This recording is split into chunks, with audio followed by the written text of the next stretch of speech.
bearing on what you're about to relate? I was reading a dusty almanac from one of the shelves here. It's important to keep a good library.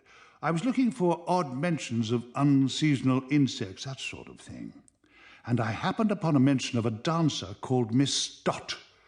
She'd had a very strange experience by the sea a good few years ago. It all began when she was stung by a hornet. And you were intrigued by the connection. I expect I can guess what comes next. I followed Percy's grandma's personal timeline to that very summer, the very day that she was stung on the seafront at Cromer. I do like to be beside the seaside, especially when it's a very out-of-the-way spot, like Cromer on the Norfolk coast. Do you know it, Mike? It's changed a bit since the 1930s. That's when I was there, taking long strolls on the rock-strewn beach, demolishing fish suppers and staying in a guest house quite close to the pier. In the evenings, I would sit in the lounge with summer breezes billowing the curtains and carrying in the faint strains of music from the theatre at the end of the pier. Every night it was the Nutcracker, performed by a cast of one on the smallest stage in Europe, suspended over the crashing North Sea. My brief foray into the past was almost like a holiday. Regaining my breath and my strength after the rigours of my adventures, I planned to be back here at Nest Cottage before long to resume my struggles with my nebulous enemies. But in the meantime, I was beside the sea, filling my lungs with clean, salty air and taking in the sights and the sounds. The Nutcracker, every night. I had seen posters for this remarkable one-woman show.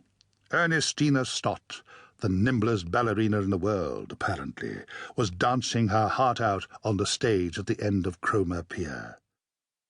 On my third day in town, I discovered a curious museum not far from my guest house.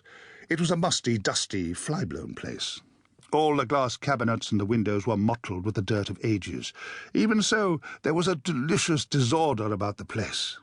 Fossilized ichthyosaurs shared the wall space with oil paintings of long-dead Victorian pets. Dolls' houses sat in cabinets beside the mummified hands of cat burglars and murderers. Puppets and skeletons, coins and light bulbs, shoes and playbills, all lay higgledy-piggledy and quite undisturbed.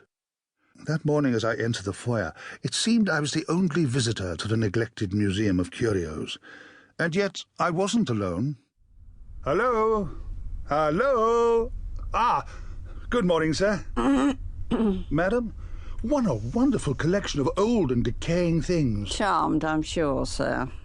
Oh, dear. The curatress seemed to think I was counting her as part of the collection. Truth be told, she was rather withered and grey. She looked peaked and past her best, standing there glowering across the counter. If you'd like to make a contribution to the upkeep of the Cromer Palace of Curios. Well, I have here a Danobian slime dollar. I'm sure it's worth a great deal more than it looks. She didn't seem very impressed. And you are? Mrs Wibbsey, curatress of Cromer Curios.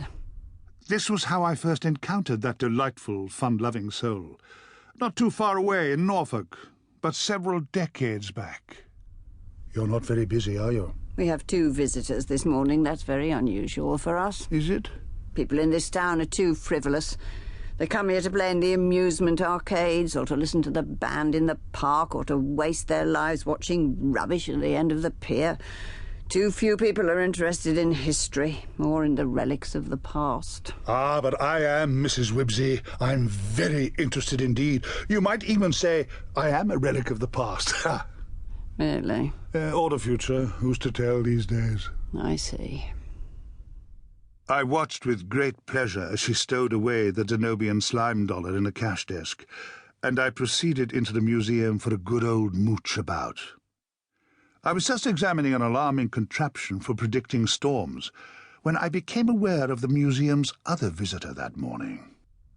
Hello, I'm the doctor. Oh, good morning. Look at this. It's from the 18th century.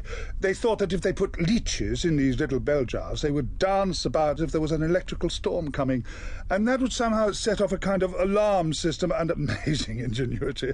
Preposterous, of course. Hold on.